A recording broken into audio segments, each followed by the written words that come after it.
Donna Gentile is a public policy analyst and Drexel University trustee. Thank you very much. Robert, let me start with you. Where do you think this is going, and what do you think about what you just heard from the senator?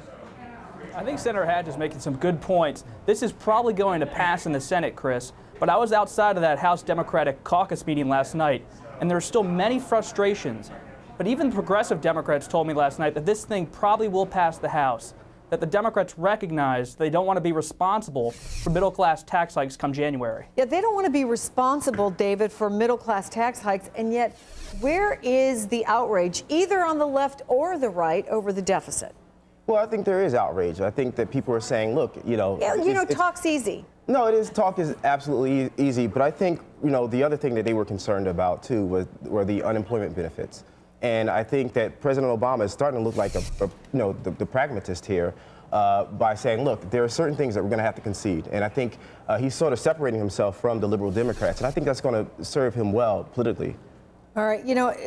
Donna, let me play you what Mitch McConnell had to say yesterday, Sure. And I sort of alluded to it when I was talking to Senator Hatch. This agreement is not subject to being reopened. In other words, we have an understanding. I think the Senate is going to pass this measure ensuring that no one's taxes go up by a very significant margin.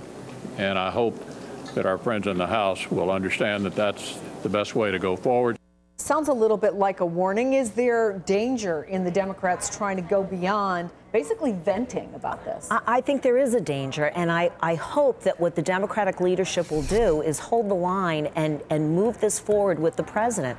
It must be very disheartening for the president to recognize that his liberal base that elected him at astonishing numbers, 88%, is now hovering in the low 40s. I mean, that's a disheartening phenomenon for a president.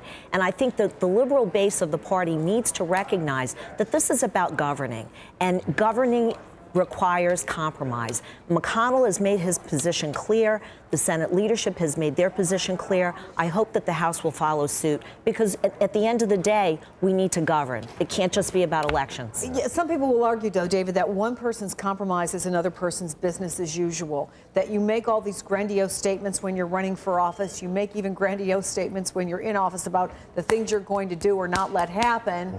And then when the rubber hits the road, in some eyes, you bail. Well, I mean, again, I think President Obama is starting to look like the centrist here, and I think that he has to govern.